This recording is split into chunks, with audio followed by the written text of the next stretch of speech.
ब्रह्मांड एक लिमिट तक कॉन्टैक्ट होता है और एक लिमिट तक एक्सपेंड होता है। ब्रह्मांड अनंत तक एक्सपेंड नहीं होता, ना एक बिंदु तक कांटेक्ट होता है। हम बिग बैंग और बिग क्रंच के स्टाइल को चेंज कर रहे हैं।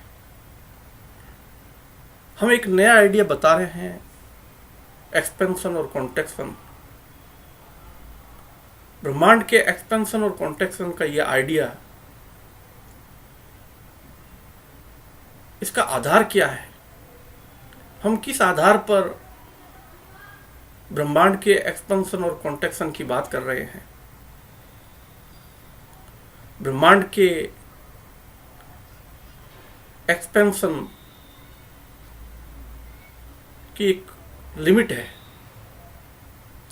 और ब्रह्मांड के कॉन्ट्रैक्शन की भी एक लिमिट है।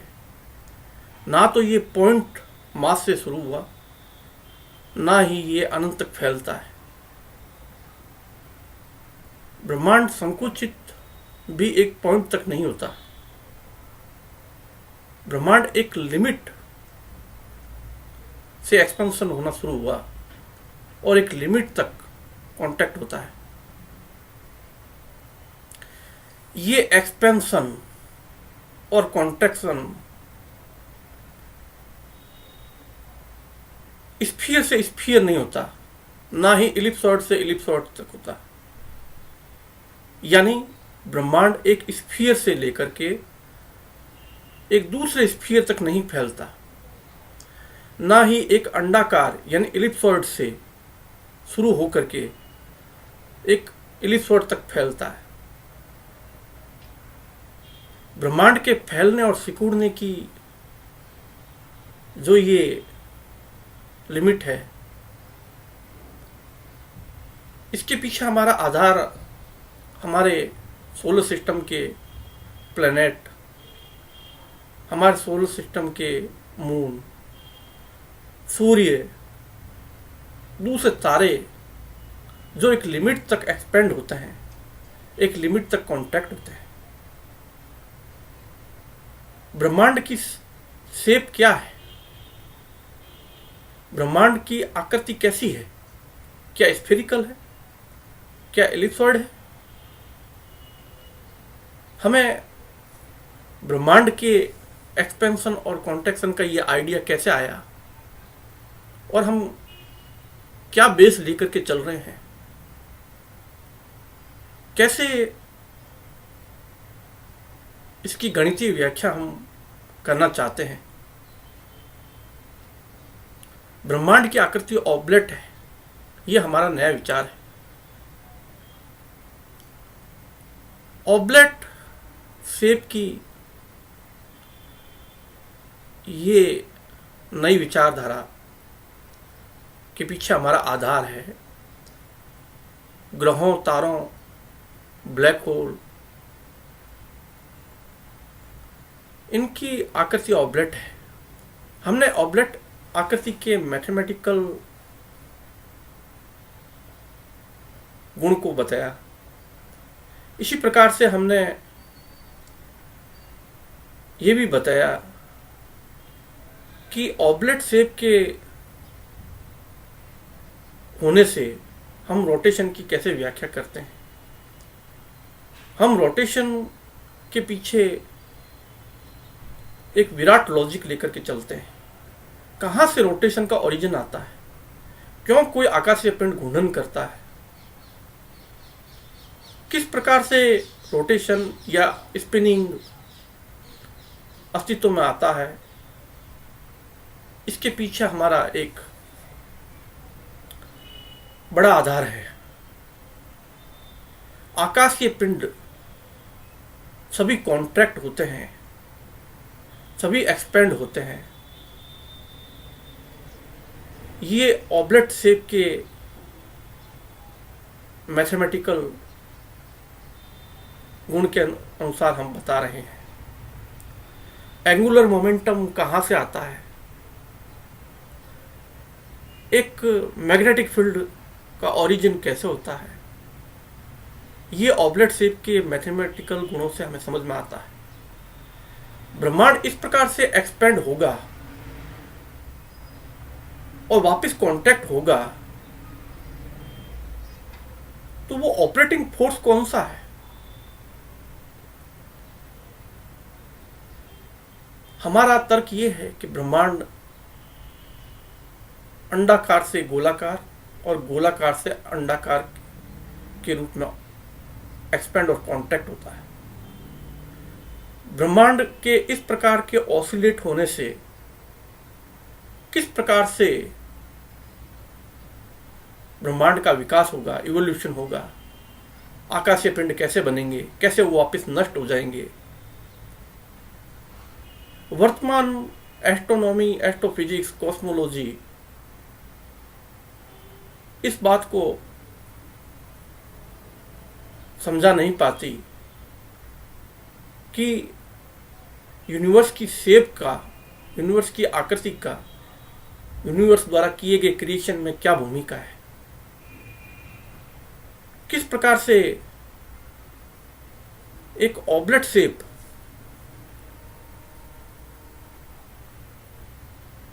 सृजन करती है, किस प्रकार से वो विनाश करती है, कैसे आकाशीय पिंड उत्पन्न होकर के वापस ब्रह्मांड में विलीन हो जाते हैं। इसके बारे में वर्तमान में कोई सिद्धांत पूरा एक सीक्वेंस के रूप में, एक कड़ी के रूप में इसका व्याख्या नहीं करता। ब्रह्मांड जब इस प्रकार से सिकुड़ता है, यानी टाइट होता है, और इस प्रकार से खुलता है, डार्क मैटर और डार्क एनर्जी इस प्रकार के टाइट होने से और वापस लूज होने से एक सृजन करती है, एक क्रिएशन करती है, आकाशीय पिंडों का क्रिएशन करती है। वो आकाशीय पिंड वापस नष्ट भी होते हैं, उनका अंत भी होता है, लेकिन एक लंबी प्रक्रिया के द्वारा, एक विराट लंबी प्रक्रिया चलती है इसमें। जब ब्रह्मांड इस प्रकार से कसा जाएगा, यानी एक ऑब्लेट से दूसरे ऑब्लेट के बीच में ऑसिलेट करेगा, इस प्रकार से टाइट होने से डार्क मैटर और डार्क एनर्जी सेंटर में आकर के केंद्रित होगी, और वो केंद्रित होते होते उसका डेंसिटी इतनी ज्यादा हो जाएगी कि वहां पर एक आकाशीय पिंड बनेगा। उस आकाशीय पिंड को हम कहते हैं एक ब्लैक होल। वो ब्लैक होल सेंटर में बनता है, ब्रह्मांड के सेंटर में वो बनता है, और जब ब्रह्मांड वापिस इस प्रकार से लूज होना शुरू होता है, डार्क मैटर और डार्क एनर्जी वापिस खुलने लगती है, लूज होनी शुरू होती है, तो वो आकाशीय पिंड सेंटर से हटना शुरू हो जाता है। इस प्रकार से ब्रह्मांड के कसे जाने से और इस प्रकार से खुलने से लगातार आकाशीय पिंडों का सृजन होता जाता है,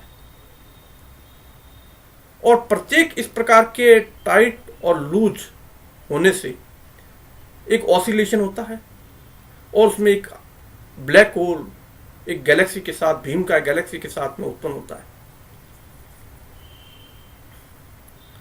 जैसे ही वो ब्लैक होल सेंटर से, जैसे ब्रह्मांड वापस उल्टी दिशा में खुलता है, तो वो सेंटर से दूर हटना शुरू हो जाता है।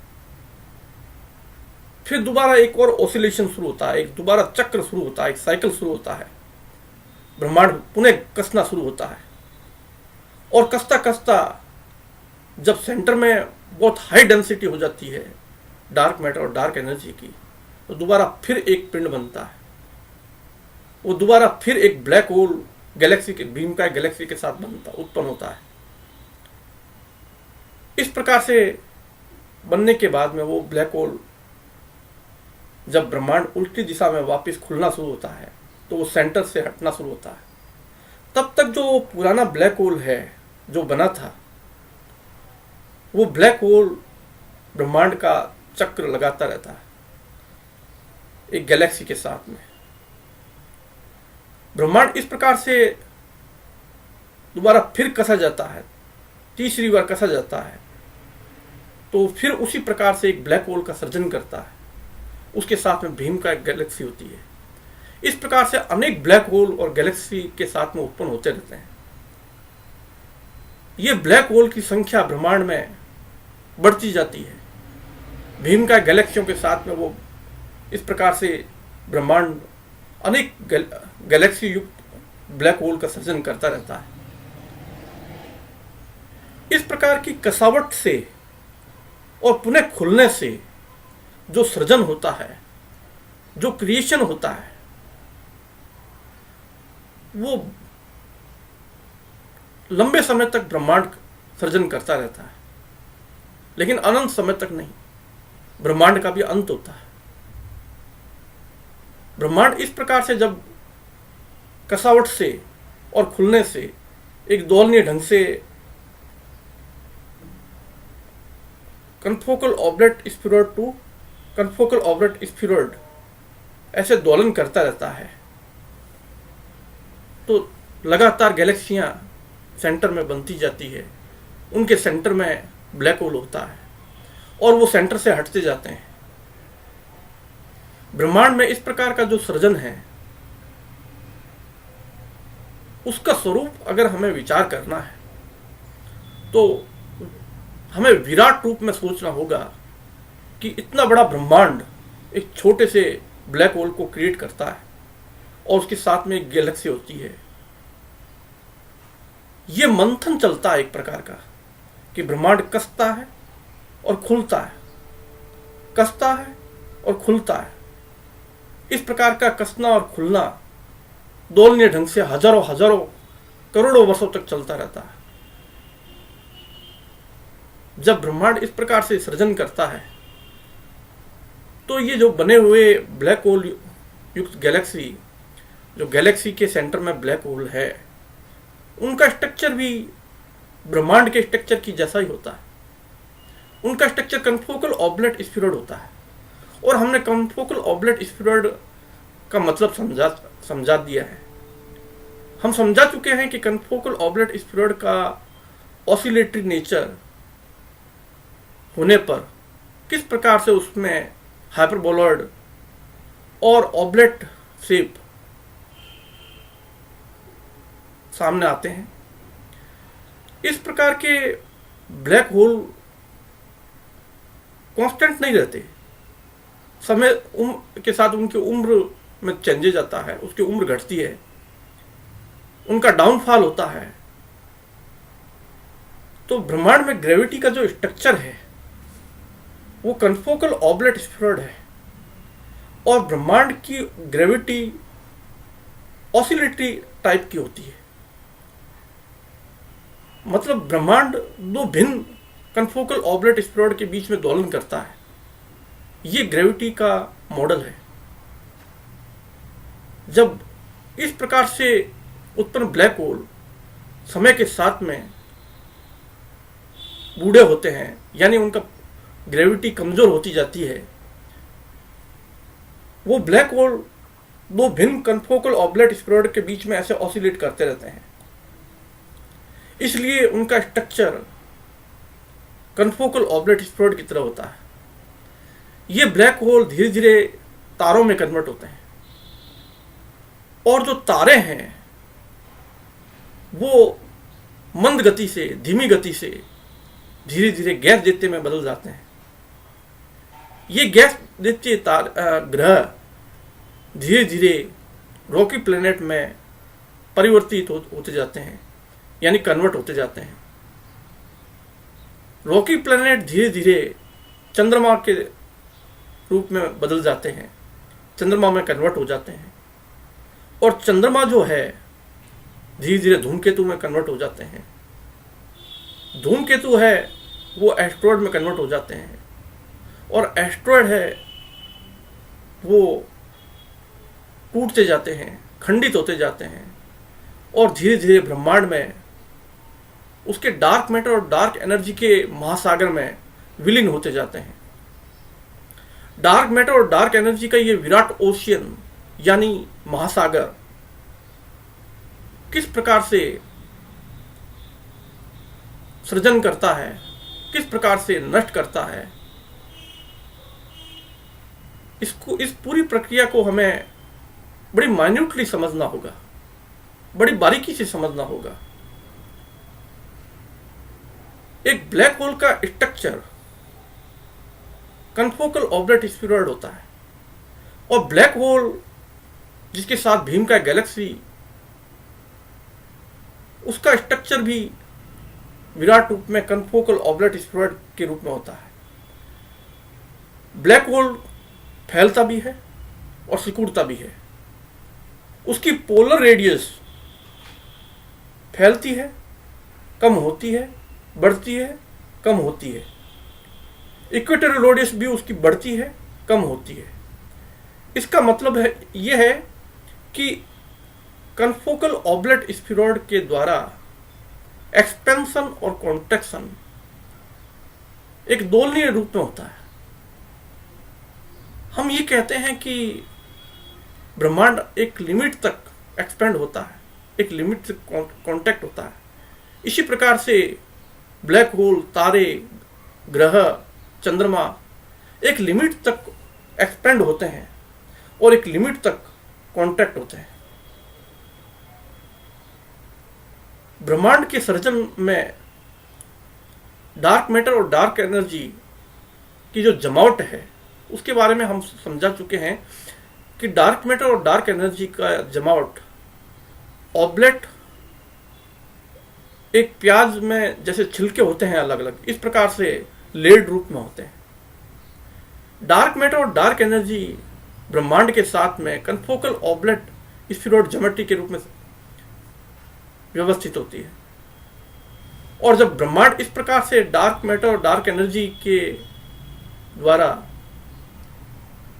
एक ब्लैक होल और उसके साथ में आकाशगंगा को सर्जित करता है, क्रिएट करता है, तब उसके साथ भी ब्लैक होल और ब्लैक होल के साथ में डार्क मैटर और डार्क एनर्जी उसके साथ में भी जुड़ी रहती है। प्रारंभिक क्षणों में जो मैटर होता है, डार्क मैटर और डार्क एनर्जी ब्लैक होल के अंदर, उसमें क्वार्क ग्लूऑन प्लाज्मा रूप में कन्वर्ट होता है और धीरे धीरे वो दूसरे कणों में बदलते बदलते, हैवी कणों में बदलते हुए, भारी कणों में बदलते हुए लाइट एलिमेंट, हल्के तत्व अस्तित्व आते हैं। वो हल्के तत्व समय के साथ में संलयन और विखंडन की ये तारों में जो क्रिया होती है, तो उसमें वो भारी एलिमेंट में बदल जाते हैं, हैवी एलिमेंट में बदलते हैं। ब्रह्मांड इस प्रकार से जब कसते हुए और खुलते हुए सृजन करता है, तो इस प्रकार से बने ब्लैक होल से पतन के बाद में उसका ग्रेविटी कमजोर होने के बाद में तारे बनते हैं। तारे जब इस प्रकार से एक्सपेंड और कांटेक्ट होते हैं तो एनर्जी रिलीज करते हैं, एनर्जी उत्सर्जित करते हैं और धीरे धीरे उनका भी ग्रेविटी कमजोर होती जाती है, उनकी भी ग्रेविटी, गुरुत्वाकर्षण शक्ति कमजोर होती जाती है। लगातार कसने और खुलने से उसके अंदर से मैटर निकलता है और लगातार इस प्रकार से एनर्जी के निकलने से, पदार्थ के निकलने से धीरे धीरे ये गैस दैत्य में, यानी हमारे सोलर सिस्टम में अगर देखें तो जुपिटर का अस्तित्व कैसा आया, सैटर्न का अस्तित्व कैसा आया, यूरेनस का कैसे आया, नेपच्यून का कैसे आया और पृथ्वी का अस्तित्व कैसे आया, दूसरे ग्रहों का अस्तित्व कैसे आया, चंद्रमाओं का अस्तित्व कैसे आया। ये एक सिस्टमेटिक सीक्वेंस है, एक कड़ी है। सूर्य की उत्पत्ति गैस, धूल और पार्टिकल से नहीं हुई। सूर्य की उत्पत्ति ऐसे हो ही नहीं सकती कि गैस, डस्ट और पार्टिकल अपने आप पास में आकर के इकट्ठे होकर के उसमें ग्रेविटी पैदा हो गई, उसमें मैग्नेटिक फील्ड उत्पन्न हो गया, अपने आप वो घूर्णन करना शुरू हो गया। इसका कोई आधार नहीं है, कोई सिस्टमेटिक बेस नहीं है। हमारा सूर्य, ये दूसरे तारे इस प्रकार से उत्पन्न नहीं हुए। ब्रह्मांड इस प्रकार से जो आकाशीय पिंडों का सर्जन करता है, यानी कसने से और खुलने से, तो वो ब्लैक होल समय के साथ में तारे से, यानी सूर्य धीरे धीरे एक समय के बाद में बृहस्पति जैसा हो जाएगा, और बृहस्पति धीरे धीरे शनि जैसा हो जाएगा, शनि धीरे धीरे यूरेनस जैसा हो जाएगा, और यूरेनस धीरे धीरे नेपच्यून जैसा हो जाएगा। नेपच्यून का भविष्य यह है कि वो एक सुपर आर्थ में कन्वर्ट हो जाएगा, और ये सुपर आर्थ धीरे धीरे हमारे आर्थ की तरह हो जाएगी। यानी बृहस्पति बड़ा भीमकाय जैसा गैस दैत्य धीरे धीरे सिकुड़ता जाता है, और इस प्रकार से कॉन्ट्रैक्शन और इस प्रकार से एक्सपेंशन के कारण उसमें से एनर्जी रिलीज होती जाती है। लगातार उसमें से ऊर्जा निकलती जाने से वो धीरे धीरे शनि ग्रह जैसा बनना शुरू हो जाता है। शनि की भी अवस्था कांस्टेंट नहीं रहती। शनि हमेशा शनि जैसा नहीं रहेगा, बृहस्पति जैसा नहीं रहेगा। इसी प्रकार से यूरेनस में कन्वर्ट हो जाता है सैटर्न, शनि ग्रह यूरेनस में बदल जाता है, और उसके बाद में यूरेनस वो धीरे धीरे नेपच्यून जैसा बदल जाता है। नेपच्यून धीरे धीरे सुपर अर्थ, और सुपर अर्थ धीरे धीरे अर्थ जैसी हो जाती है। ये लगातार कॉन्ट्रैक्शन, सिकुड़न और एक्सपेंशन एक लिमिट तक होता है। तारों में वो ज्यादा होता है, लेकिन ग्रहों में कम होता है। इसका एक टाइम पीरियड होता है कॉन्ट्रैक्शन और एक्सपेंशन का।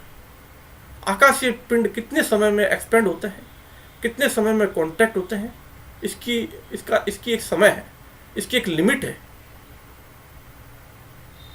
तो हम ये कहना चाहते हैं कि ब्रह्मांड के जितने भी तारे हैं, भीमकाय तारे, वो भीमकाय तारे समय के साथ में छोटे होते जाते हैं, छोटे तारों में कन्वर्ट होते जाते हैं। वो हमेशा स्थायी नहीं रहते, और ये तारे धीरे धीरे ग्रहों से चंद्रमा में, चंद्रमा से धूमकेतु में, धूमकेतु से एस्ट्रॉयड में, और एस्ट्रॉयड से उल्काओं में टूटते टूटते ये ब्रह्मांड में विलीन हो जाते हैं। ब्रह्मांड की ये सर्जन और विनाश की जो प्रक्रिया है, इसमें एक लंबा समय लगता है। और हमारा सूर्य है, उसका अंत कोई न्यूट्रॉन स्टार नहीं है, ना ही कोई दूसरा तारा है, ना ही वो ब्लैक होल बनेगा। सूर्य की ग्रेविटी का डाउनफॉल होते होते वो धीरे धीरे एक गैस देते में बदलता है। हमें ब्रह्मांड में ऐसे ग्रहों को खोजना है, और कई हम खोज चुके हैं। नासा का केपलर मिशन इस पर बहुत बड़ा कार्य हो रहा है। ऐसे कई ग्रह आए हैं, पता चला है, जो सूर्य और बृहस्पति के बीच के हैं। ऐसे कई ग्रह अस्तित्व में आए हैं, ऐसे ग्रह मिले हैं जो बृहस्पति और शनि के बीच के हैं। ऐसे कई ग्रह मिले हैं जो शनि और यूरेनस के बीच के हैं। ऐसे कई ग्रह मिले हैं जो यूरेनस और नेपच्यून के बीच के हैं, और ऐसे कई ग्रह मिले हैं जो नेपच्यून और आर्स के बीच के हैं।